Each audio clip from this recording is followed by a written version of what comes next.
Okay, awesome. Hi, everybody. Welcome to the September edition of the Sona webinar series. While people are just filtering in, getting settled, I'm just going to do a bit of an intro, some housekeeping before we get started. So this is the Big Reshuffle webinar, which is based purely on some primary research that Sona have undertaken over the summer. We asked 1,000 healthcare workers their opinions on everything from retention to engagement, and we're going to be talking through the findings today with Neil from Care Friends and Ollie from Sona. So a couple of key things to bear in mind. We're going to have the chat open on the right-hand side, so please engage with us, ask questions as we go. We'd love to hear your thoughts as we're chatting through. There's also going to be 2 polls on the right-hand side of your screen. We'd love if you could answer these questions as they come up throughout the session. It's really interesting for us to see your feedback as well, so please do use those polls. The session is going to be recorded and will be sent out to you all after the session, so you can share it with friends or co-workers.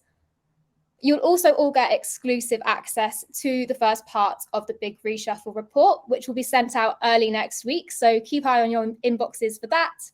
And of course, all opinions that are expressed by the speakers today are their own. So that's about it.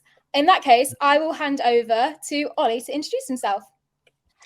Thanks, Holly. Hello, everyone, and thank you for joining us. Hi, Neil. I'm Ollie. I'm one of the founders of Sona. My job is working with our customers and our prospective customers to analyze and kind of get under the skin of all their workforce management related needs and figuring out how to address them with technology. That's my job. Over to you, Neil. Hey everyone, so I'm Neil Eastwood, and obviously a one-trick show pony interested in this topic. It's so exciting to get primary research, so big thanks to Sona for that. So I'm the author of Saving Social Care and the founder and CEO of Care Friends, the employee referral app some of you may know about.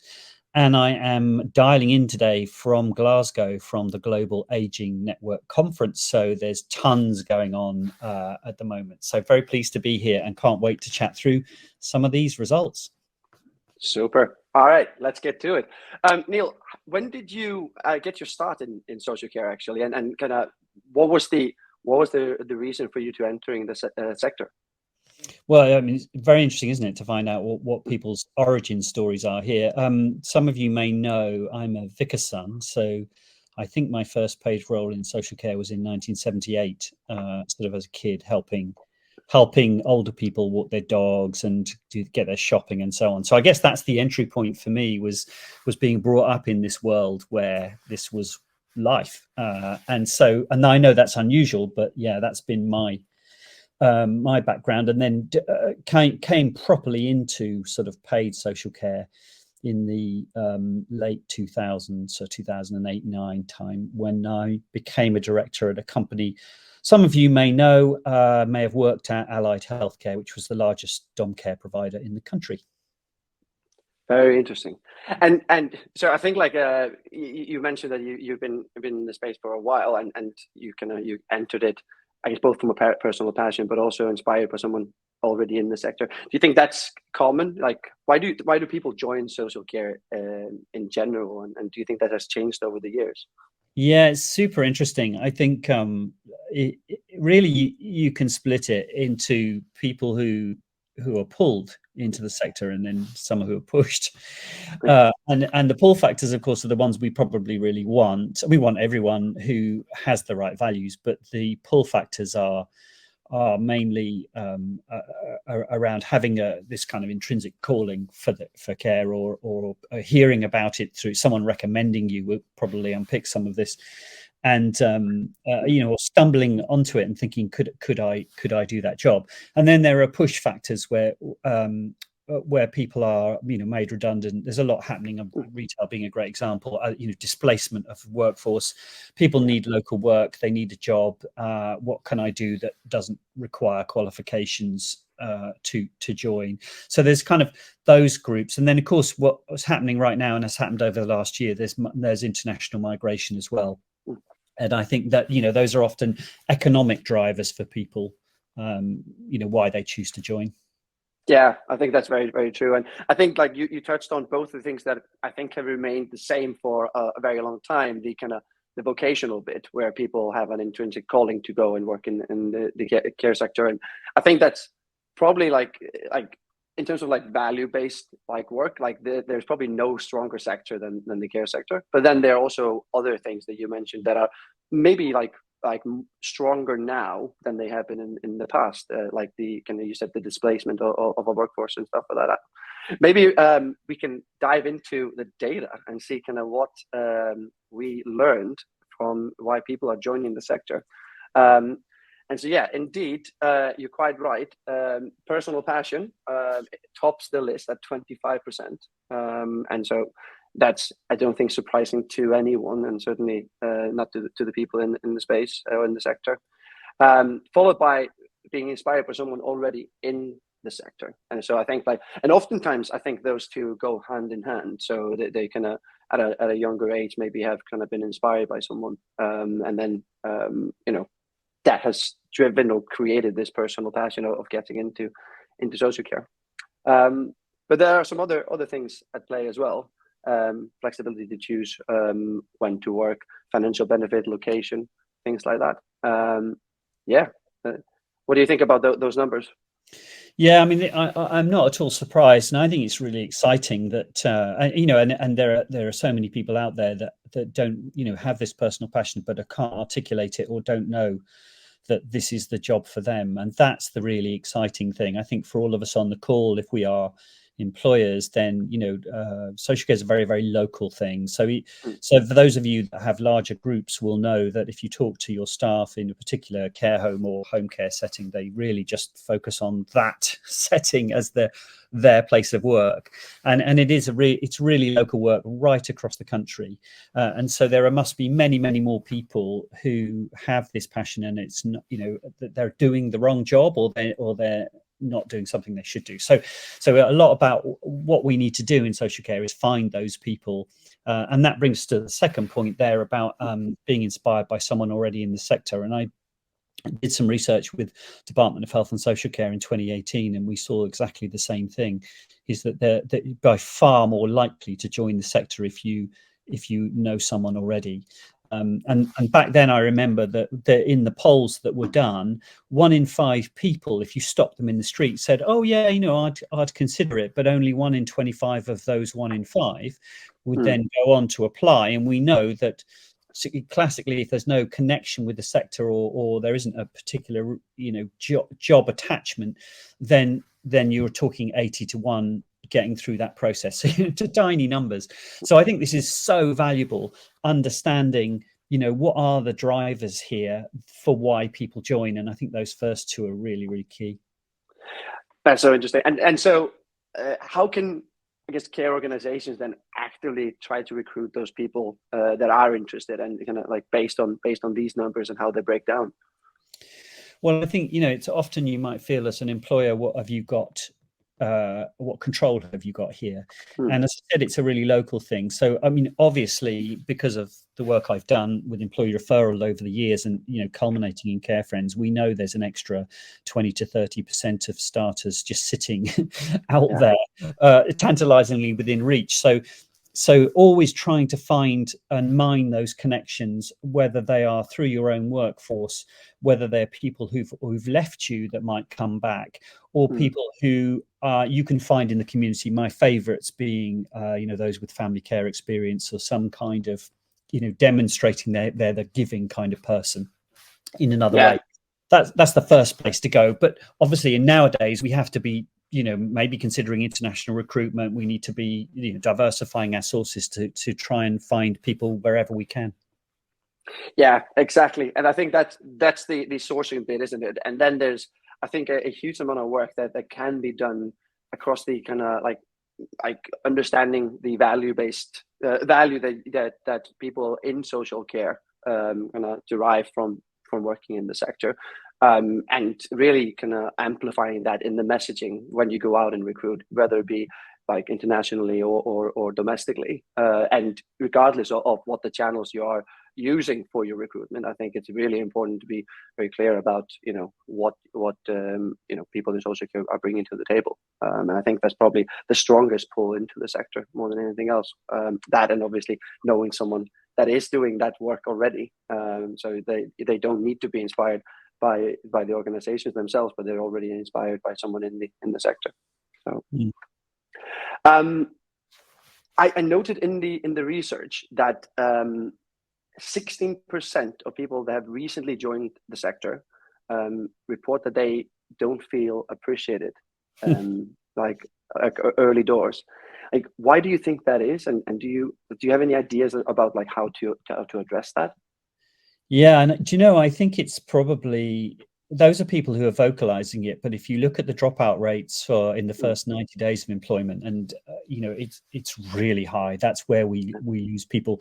We also lose people from job offer to hire. You know, can be 40% of people go there, but I think if you're talking about people joining, it's so frustrating to see that this 16%, you know, is unnecessary loss, I think, and we need to try and improve the way we onboard. And it's difficult in a social care context if you compare joining our sector with other sectors, substitute sectors like retail and so on, where there isn't this kind of constant demand, and work is so intense.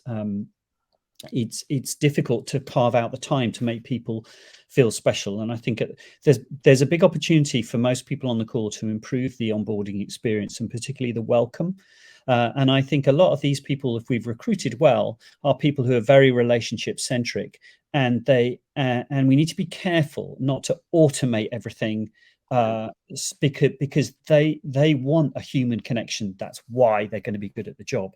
And I think, you know, a lack of communication, and you know, I recall from my own research, I can't remember the number, it was a lower percentage than that, but the people who walked out on day one said no one smiled. You know, this is what we need to nail. But of course, the more under pressure you are as an operator, if you can't do the recruit, if you're not getting recruits in, you're under pressure, you're less likely to smile, you know, you're less likely to have time for people. And so it's kind of a vicious circle, really.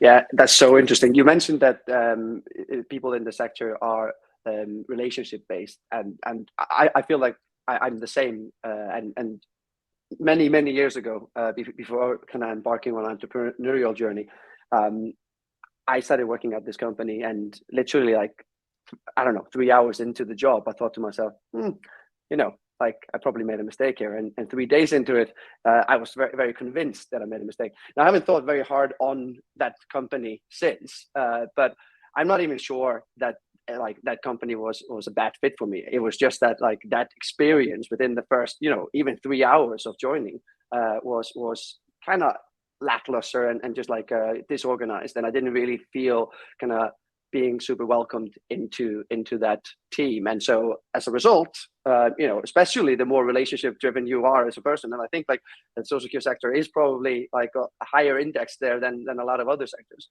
I think that's a huge opportunity to address. I absolutely agree, and I've had jobs with exactly same experience you have, Ollie. And I think it's very important to say that people are making their mind up. You know, they're very quickly trying to validate whether they've made a good decision or they need to run. And this is happening really, really quickly. You know, in the first few minutes that you're in that company. And so it's so important. And obviously, if people then start leaving, then the existing team will think there's no point in making an effort to meet Ollie because he'll be gone. And then it just accelerates that. So this culture of welcome, I mean, it can't be overstated, particularly because of the sorts of people we're you know, hoping to encourage.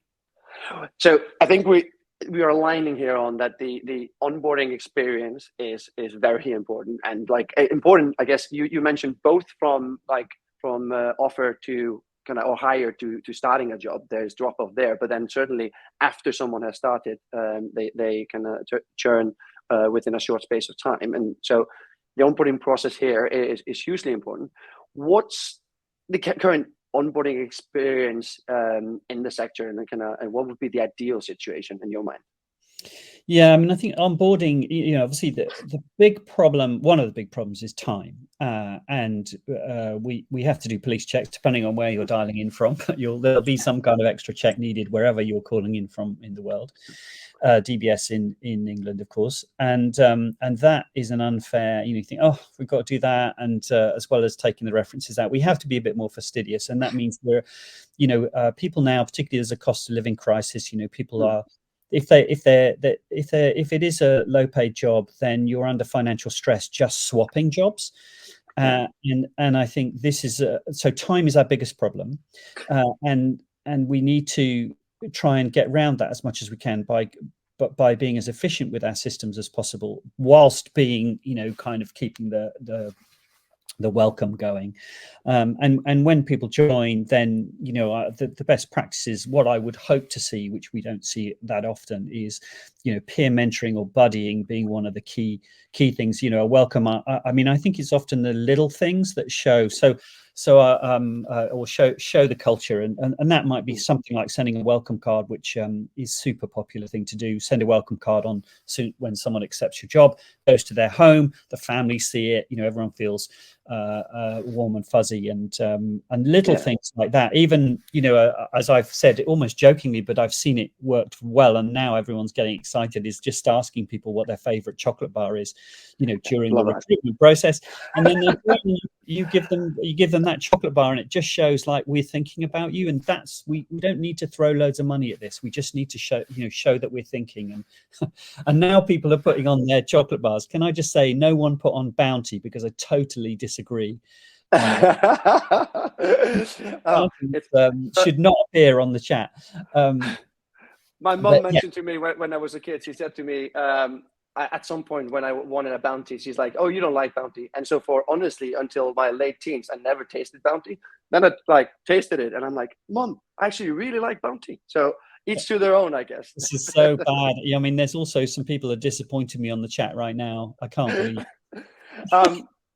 I circling back a little bit. So I totally agree that the onboarding experience leaves a lot to be desired. I'd be remiss not to mention that technology can obviously help in that regard. And you mentioned there are things that we need to do, so DBS checks or other checks depending on where you're based. Being one of them, and references and so on and so forth.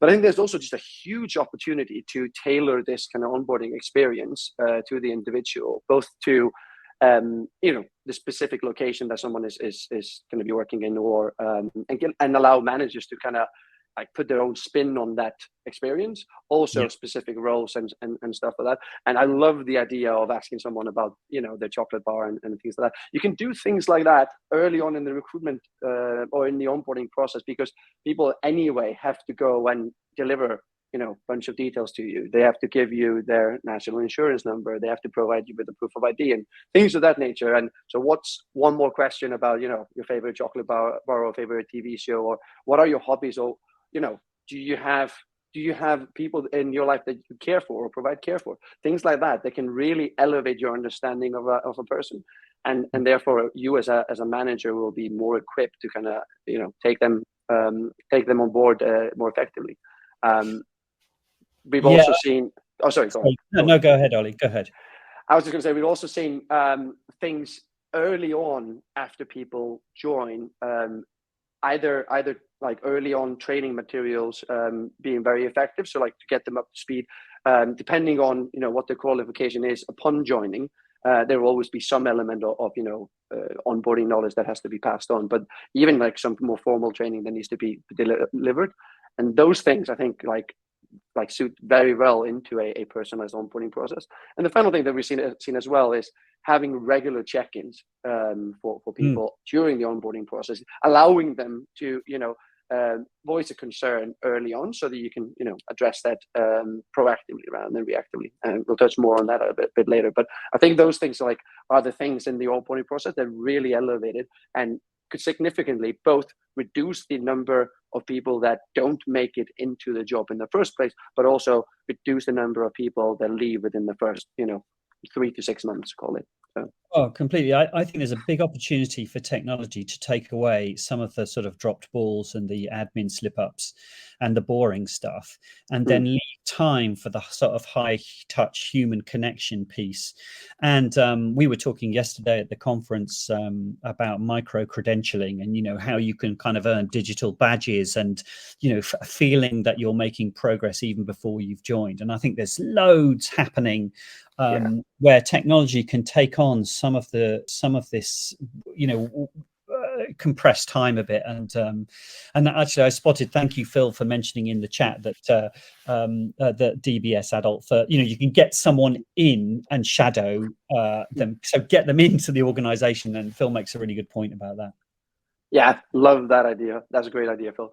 And like buddying up and shadowing, like I've seen it work so effectively, regardless of what the function is. It's almost some of it is about, you know, like learning on the job, but most of it is about just like gradually taking the training wheels off and just like feeling welcomed. And that's just as important as kind of getting up to speed and kind of getting to the work quickly. So yeah, I totally agree with that. Right, maybe we can switch gears a little bit, and we can talk a little bit about the reasons for people moving like away from the sector. And the first kind of like the top reason is for people leaving is better pay. And maybe we can like talk for a short minute or two about that. I think that doesn't surprise anyone, or does it, Neil? No, and I think pay's kind of it's a driver. It's always been more of a driver of recruitment than it has been of retention. But I think we're in a cost of living crisis, and that has really moved it up the list. So I think it's probably quite a recent change. And you know, probably all of us on the call, I would imagine, have done what they can on pay. You know, probably have the providers I've talked to have tried to find ways of paying more money, and it is outside the gift largely of us. So there is this money, if you're calling in from England, of course, this MSIF funding for 2 years that has been announced recently, and there's suggestions that some of that can be put on pay. But I think Care England have pointed out that if you took all of that money for the 2 years, it ends up being 10 pence an hour extra. So you know, pay's always going to overshadow this, but I think, you know, we have to look at what's controllable, and there's some things below that are really, as you can see on the screen here, that are probably the hotter topics for us. Yeah, exactly. And so if you exclude pay, and I'm a big believer in like doing the things that you can actually control, as in, sure, if you can access a pot of money that you weren't able to be before, great. But in the absence of that, what are the other things? And right at the top of that list is more flexibility to choose when you work. And I don't think that's very surprising. I think actually, interestingly, during COVID, a big portion of the workforce was allowed more flexibility in terms of how and when they work. Whereas if you are working in person somewhere, you are not afforded that flexibility, or it's harder to come by, for sure. But companies and organizations can definitely do more. And yeah, like what do you think about the flexibility? Like what is that something that rings true to you? Yeah, and I think, you know, some of us might think, the older ones of us on the call, like me, might think, oh, it's a generational thing, because, you know, I just sort of did what I was told and made my life fit around my work. And I think that's less acceptable to people now. I think, you know, with mental health challenges, and there's so much more awareness of trying to balance home and work life. You know, I read just one example is 60% of households now, which is unbelievable, now have a pet, you know, mostly a dog. Well, suddenly, oops, I've now got to look after that as well. So there's loads going on, a lot of people needing family care, you know, and so on. And how can we as employers be more flexible? And please put in the chat what your ideas are. I'll go through some that I've heard, but I think this is super interesting. I mean, so there is and you may have heard of this, Ollie, you know, the discussion of what's it called, like a 9-day fortnight, you know, what we would call compressed shifts. Now, for those of us In home care, it's flexibility. You could argue there's a bit kind of more and a bit less. I mean, there's flexibility in hours during the day, and if you look at a home care demand pattern through the day, it's peaks and very quiet times, shoulder times. If you're in a residential setting, it's more, you know, block shifts, and so, you know, some people would like to work, you know, as much as possible in a short period of time. Others would like, you know, they've got other things on, and so they don't want to quite, or they want to work school hours. And how can we as operators manage that when perhaps we have a cohort of workers who've been there longer saying, hang on a minute, you know, I didn't get this flexibility. So there's kind of there's loads of possibilities of how we can do it. One way I'm seeing emerging is it's what I would call self-healing, which is you go to your teammates and say, oops, I forgot the kids' sports day. You know, can someone stand in for me? And so it's almost like you know, it's being resolved within the team. There seems to be more of that collegiate working. Yeah, and interestingly, by the way, so you look at that list. So more flexibility to choose when to work, 13%, but then better hours is 11%, which is not necessarily the same thing, right? Like better hours might be, you know, less unsociable hours, which is also a hot topic. But I just wanted to touch on one thing before kind of like diving into this topic more, is that I have this anecdote that I've probably said to some of you before, but there was in a residential care setting a person that kind of worked and we've got a relationship with through working on Sona, and they tended to work like very sporadically. So they were very happy with unsociable hours at times, not always, and then and they would kind of work in these kind of short bursts. And it turns out that they were quite into surfing, and they literally would time their shift pattern as much as they could so that they could go and you know, catch some waves. Now, granted, that is like probably the minority of us, but we all have something pressing in our life, and some of those pressing elements mean that we have to keep as regular of a schedule as possible. Some of it means that, you know, we can never work a Thursday, and some of it means that ideally we just like to know beforehand if things change or if things shift. So like there's just like being able to kind of reorganize around these kind of peaks and troughs, if you like. And so I think different people have different I guess demands, but also to just like intrinsic like wants as well. And I think it's important for employers to try to cater to those, because I think that ultimately isn't just an inconvenience to the employer. I think that directly translates into more retention of staff and happier staff and better quality of care. I think there's a complete correlation there.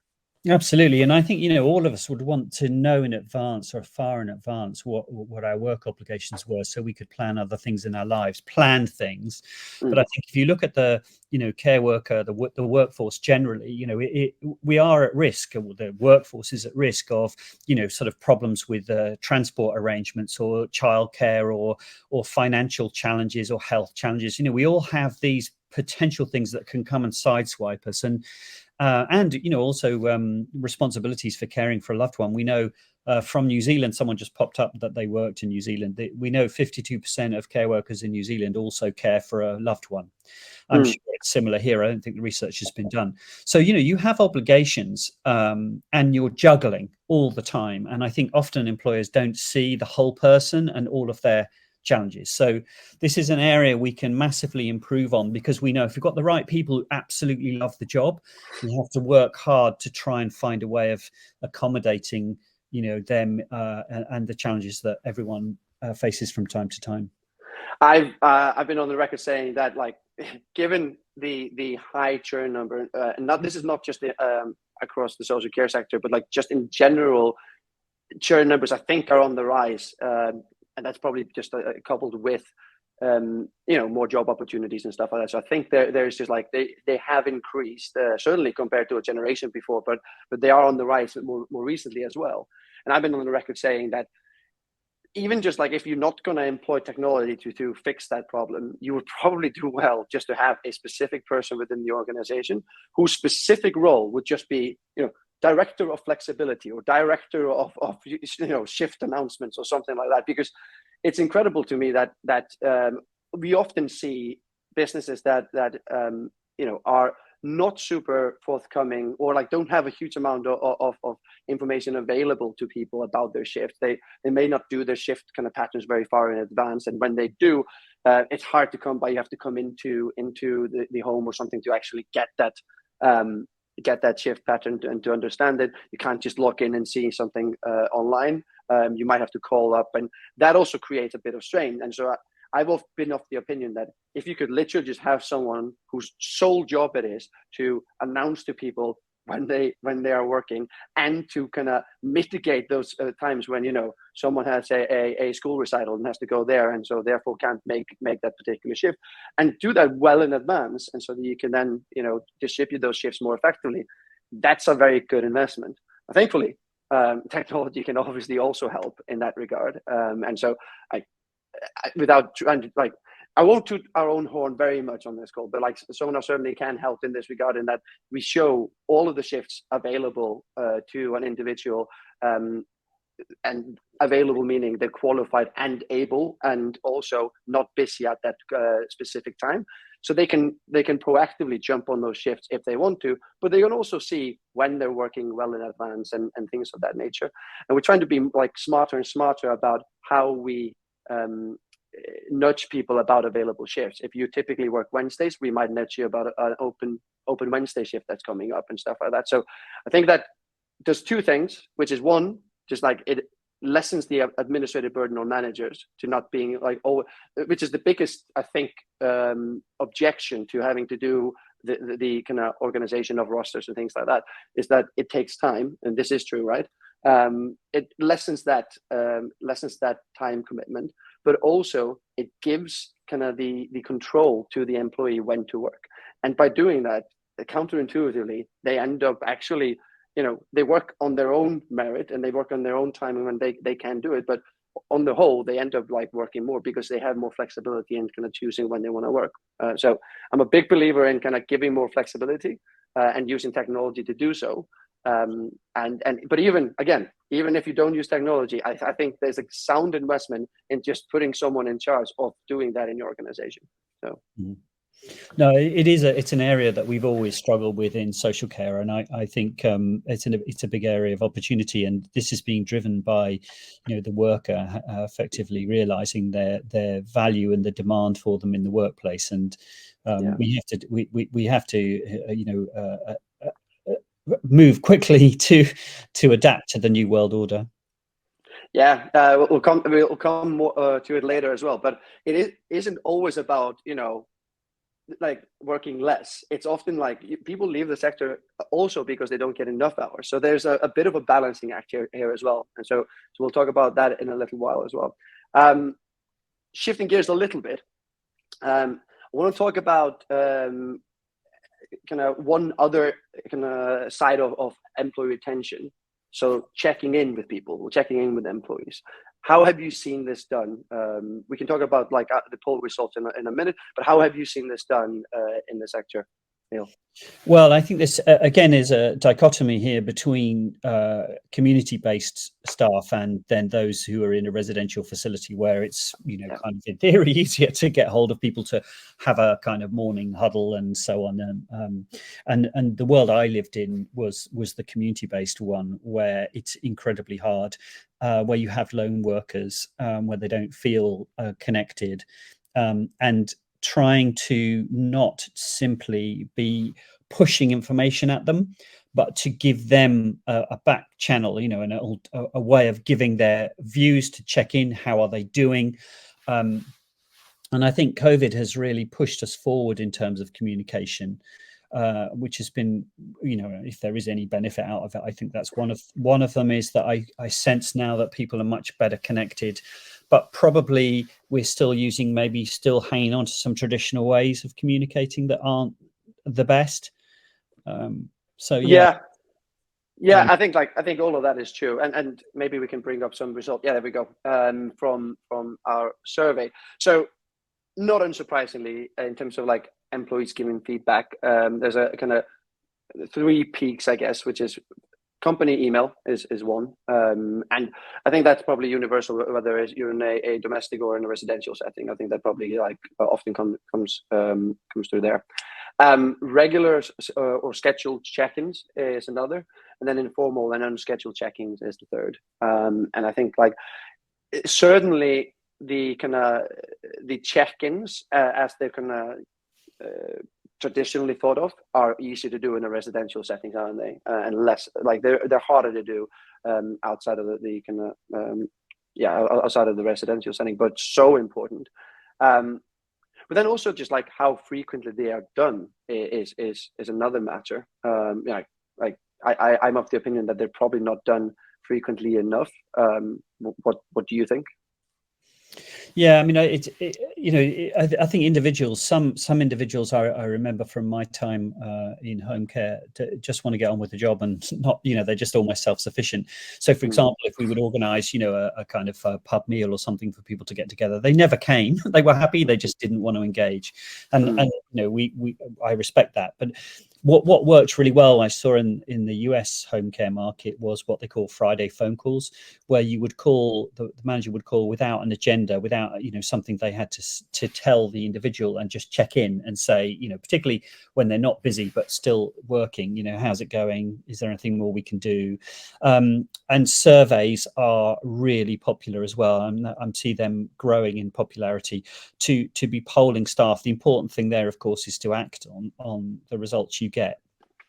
But I see Julie suggesting here, even old school methods like postcards and suggestion cards, any method you can use to make people feel they have a voice. I mean, if we were in Germany, there would be a workers' council, this kind of more formalized there. And I think we need to move that way because in social care, the care workers are the closest to the residents and clients. They're the ones who know, what the needs are, what's working, what's not working. And I think you can be some distance away in senior management and not really be close to any of those things at all. In fact, at the conference this morning, one of the speakers said that, when you look at an analysis of during COVID, who are the essential workers, and they were like the care workers and the refuse collectors, and the ones whose jobs were deemed not at all essential were actually a lot of the senior managers.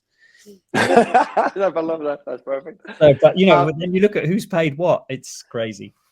Yeah, I think you talked about, and I guess the suggestion came from the audience as well. Is postcards or even just like suggestion boxes and stuff like that. And I think it's so key that we should separate, I guess, like the check-ins or the feedback mechanisms into, a safe space for feedback that may or may not have a name attached to it. Because some people aren't, comfortable with sharing feedback with a name on it, but they would really like, an aspect of their workplace to be changed. And so being able to do that anonymously or something like that is a huge impact driver, I think. And then more kind of formal check-ins with like, identities attached to it, so that you can actually speak with someone and kind of dive into what they specifically find lacking or how they specifically can, improve and what specifically they're doing well. So I think those are two different things, but I think like you can and you probably should be doing both of them. And in particular, I'm a big fan of the anonymous check-ins.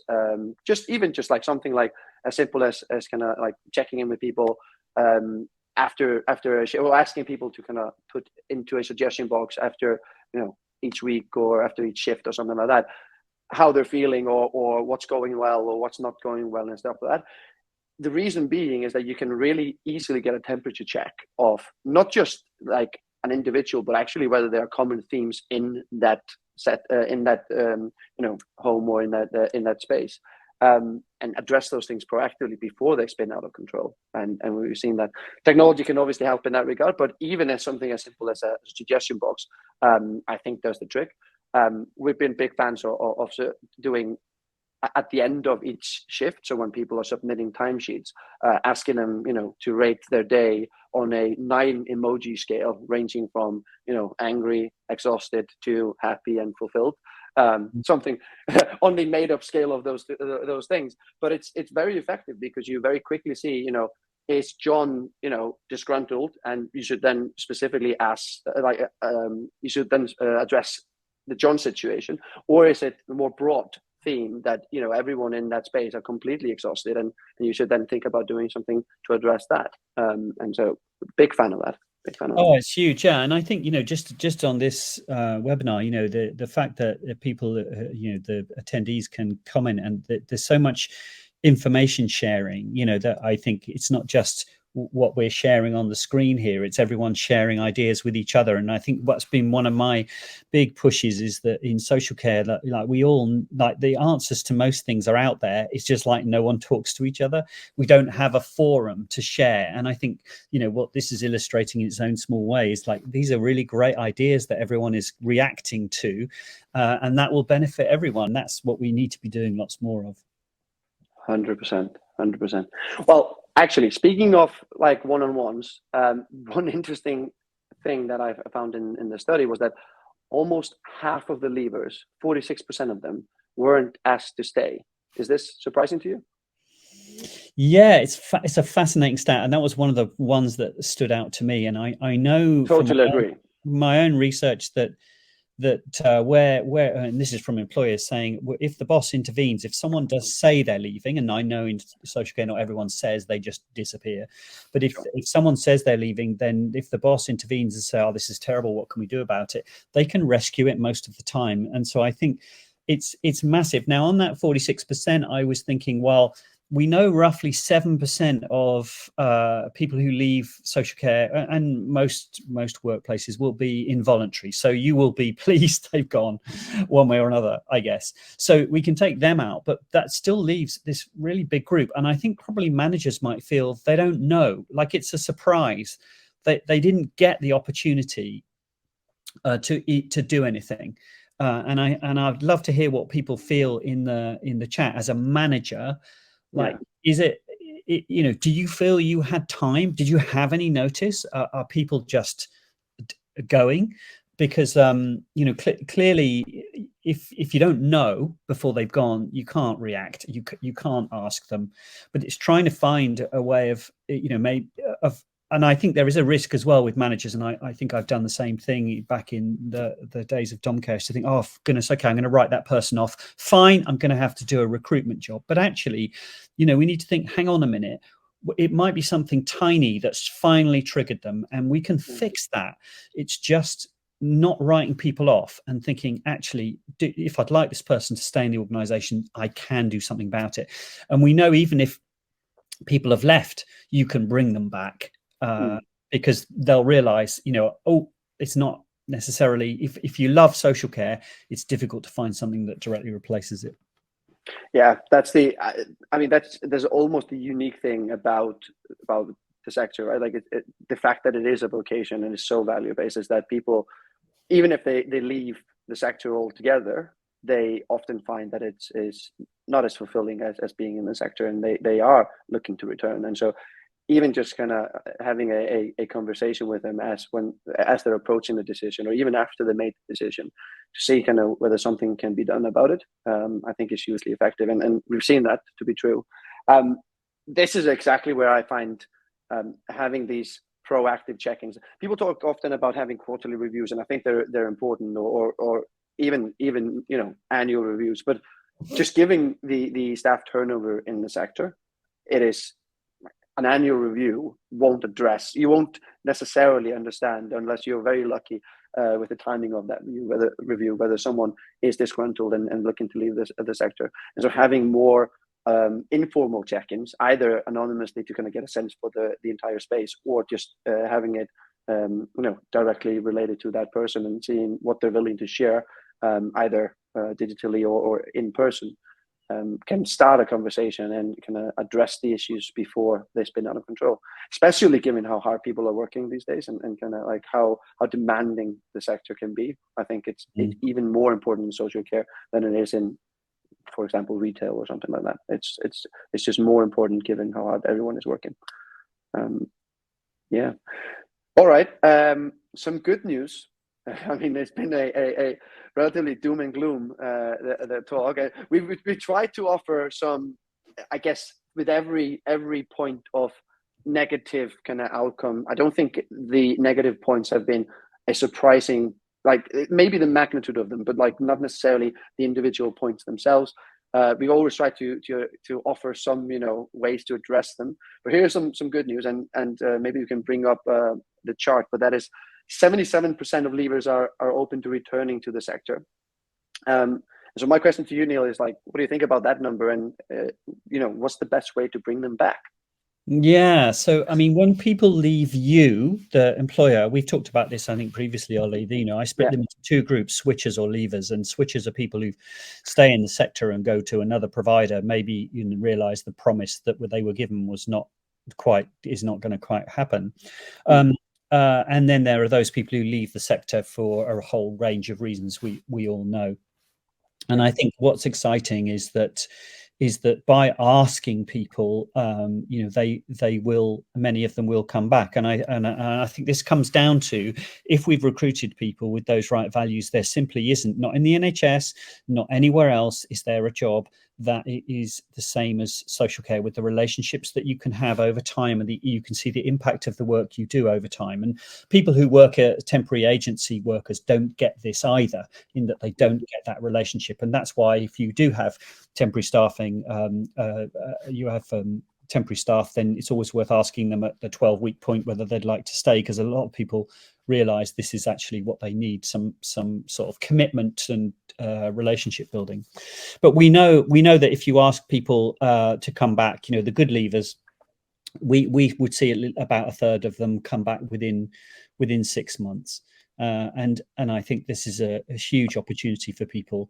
It is difficult with the pay side, of course, but I think maybe people are realizing that there's it's important to feel like you're doing something valuable with your work day, with most of the hours you're awake. And I think social has a really strong offer there, which perhaps we don't push enough. And I think so keeping in touch with people, it's very important, if people are leaving and they've made their mind up to leave, that you don't sulk. You say, look, just wish them all the best, because you never know, they're quite likely to give you a call back, or if you reach out, you'll find that the grass wasn't greener and they're be keen to come back. So I think it's a really good thing, and I'm not surprised. Yeah, it's interesting. I guess, like, if people are leaving social care for other sectors, the pay element may be bigger. I guess you can maybe have a less demanding job, and that job can pay more. But as we touched on before, one that is possibly like quite a bit less rewarding than working in the social care sector. I am drawn to, like, the two charts, or the two big pie slices there, which is people, the most kind of like popular counter offers have been offered more hours, or offered more flexible hours, and that's like north of half of the people questioned. And so to me, that reads as it isn't universal what people want in terms of their hours. It is very different across, like, the spectrum, and people definitely, like, in terms of having ownership and more flexibility, that goes a long way. So if you can on occasion grab more hours, or if you can on occasion work less hours, but on the whole the organization works seamlessly, I think that is a huge kind of unused lever by a lot of the organization that we come across, and we've seen, like, a huge benefit in using either technology or having someone designated that can kind of facilitate those things, to kind of reduce the churn and reduce costs, to be honest.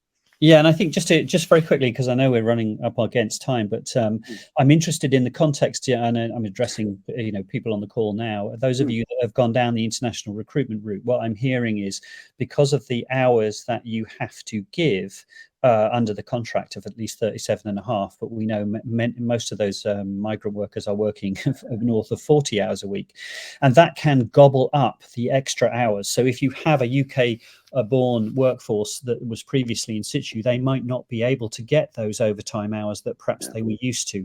So do pop in the chat, do you see any tension? I think there's, the whole international recruitment is a topic, is another webinar, Holly, of course, but it's really interesting to see what's happening, where people are saying, hang on a minute, you can't give me hours anymore, which may be driving people to leave. And that could be caused by some international recruitment. That's what I'm hearing out there.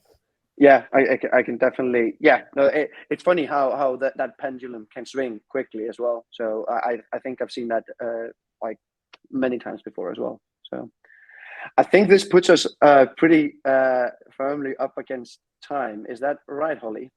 That is perfect timing. Thank you both so much. What an interesting session. Thank you so much, Neil, for coming on and being our guest today. You've shared such valuable input, and yes, that was absolutely great. We will be sharing the recording after the session, but if you'd like to stick around for a quick demo of the Sona system, Hemel will be joining us right now for a quick 10-minute walkthrough of the program. So handing over to you, Hemel. Brilliant. Thanks,